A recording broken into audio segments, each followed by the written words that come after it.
Autre sujet, parce qu'il y a une séquence que je voulais qu'on commande tous ensemble, et d'ailleurs vous l'avez très bien dit, je crois que c'était ce matin Jacques Serret à l'antenne, les rappels à l'ordre du gouvernement par le président de l'Assemblée, c'était hier. C'est pas commun, mercredi devant le balbutiement de Patricia Miralles, la secrétaire d'État aux anciens combattants, qui là pour le coup, sans mauvais jeu de mots, a été envoyée au front. Yaël Braun-Pivet n'a pas eu d'autre choix que de réprimander la ministre des Relations au Parlement. Tout commence par une question de la députée LR Nathalie Serre. Des informations récentes circulent concernant l'autorisation accordée pour l'installation d'un village saoudien sur le site même des Invalides à partir du 10 mai 2024 et ce pour une période de 4 mois, couvrant ainsi toute la période des Jeux Olympiques et Paralympiques. L'Arabie Saoudite, bien que notre allié, suscite des interrogations quant au respect des droits de l'homme et en particulier ceux des femmes et de la communauté LGBT. Je comprends vos interrogations, mais je ne répondrai pas sur des choses qui ne sont pas faites ni signées avec aucun accord. Voilà, je vous remercie. Merci beaucoup, Madame la députée. Juste parce que je sais que Madame la députée Serre connaît le travail que nous avons déjà effectué ensemble et elle sait que je lui apporterai une réponse. Je vous remercie. Merci beaucoup, Madame la ministre. Madame la ministre en charge des relations avec le Parlement, je vous remercie d'indiquer à chaque ministre qu'il faudrait vraiment qu'il réponde aux questions que lui pose le Parlement. Je rappelle que le gouvernement est responsable devant le Parlement. Alors, à date, Jacques Serret, Yaël Braun-Pivet, elle est bien dans la majorité, non ? Elle est dans la majorité, je vous confirme. Laquelle ?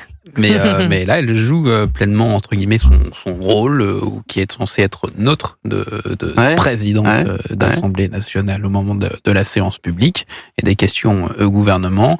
Elle a joué ce rôle, en effet, en tout cas au vu de la réponse, qui n'en est pas une, de Patricia Miralles sur ce dossier de projet de village saoudien. Alors un peu pour expliquer les coulisses de cette question, c'est-à-dire que le gouvernement n'avait pas été prévenu de la question. Alors les députés, sauf ceux de la majorité, ne donnent pas leurs questions, mais souvent ils donnent leur sujet de question à leur groupe. Et là, la députée Serre que j'ai pu avoir au téléphone le soir même m'expliquait que elle n'avait même pas donné le sujet de sa question au sein même de son groupe pour que vraiment personne ne soit au courant, puisque ce projet de village saoudien, s'il est maintenant confirmé, il y a bien un projet, jusqu'à cette prise de parole et cette question de la députée, personne n'en avait entendu parler, aucune trace, pas même sur Internet, rien du tout, mais en effet, c'est bien quelque chose qui est travaillé. Et Sébastien Lecornu, qui a été interrogé hier par notre confrère Alexandre Chauveau lors d'un déplacement, a répondu d'ailleurs, et il a répondu, voilà, accéder, en tout cas, regarder avec bienveillance la demande saoudienne, participe à la défense de nos intérêts, si en plus ça peut permettre d'avoir une opération de mécénat, ça va dans le bon sens. Ouais. Donc voilà. Quitte à avoir un village saoudien aux Invalides. Donc voilà, de la rue de Constantine à la rue Faber, en plein milieu des Invalides. Ce n'est pas acté, mais en tout cas, voilà, il y a le regard bienveillant du ministère des Armées sur ce projet pour un village saoudien installé durant 4 mois à partir du 10 mai aux Invalides. Bon, les uns les autres, Lou Fritel. Il ne faut pas oublier que Yaël Braun-Pivet, quand elle a été élue à la tête de l'Assemblée nationale, n'était pas la candidate de l'Élysée. Elle était, au contraire, elle avait été nommée au gouvernement pour éviter qu'elle fasse une échappée belle. Elle a démissionné de son chef. Ministère des Outre-mer. Tout à fait. Elle a démissionné de son propre chef pour aller, je crois, contre Lescure. Absolument. Contre Roland Lescure, se présenter et elle a gagné.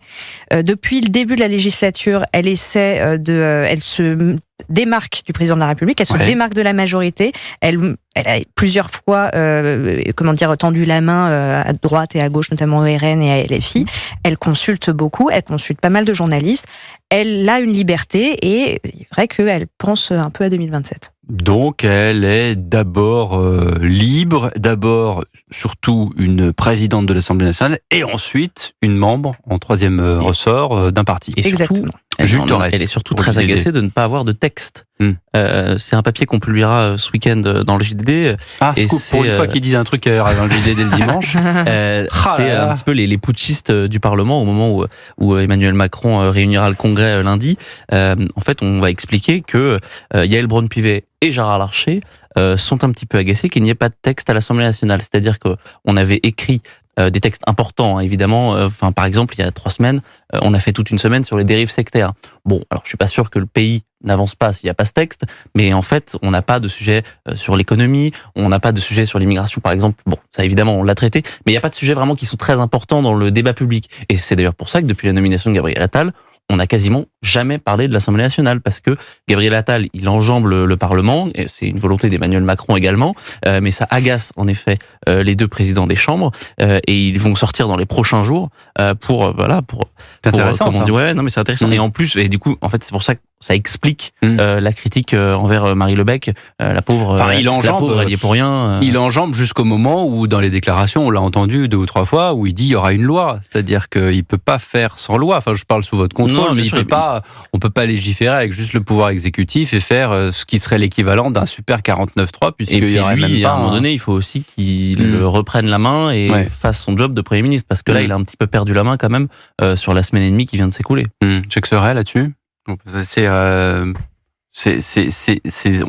faut se servir du Parlement. Enfin, le Parlement est là pour accueillir des propositions et des projets de loi. Oui, mais c'est aussi une conséquence indirecte de tout ce qui s'est passé par rapport justement à la loi immigration. C'est-à-dire qu'il y a eu un Parlement qui a été consulté et en même temps qui dit et qui a été cadenassé.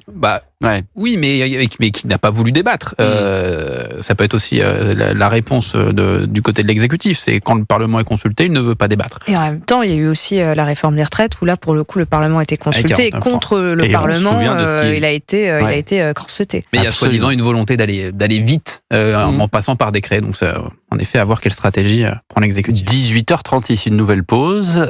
Dans un instant, on revient dans la semaine politique qui a été notamment marquée par les déclarations d'Emmanuel Macron lundi lors du sommet à l'Elysée sur la guerre en Ukraine. Et puis je vous passerai aussi un petit sonore de Bruno Le Maire au G20 qui amorce une taxation en tout cas sur l'optimisation fiscale.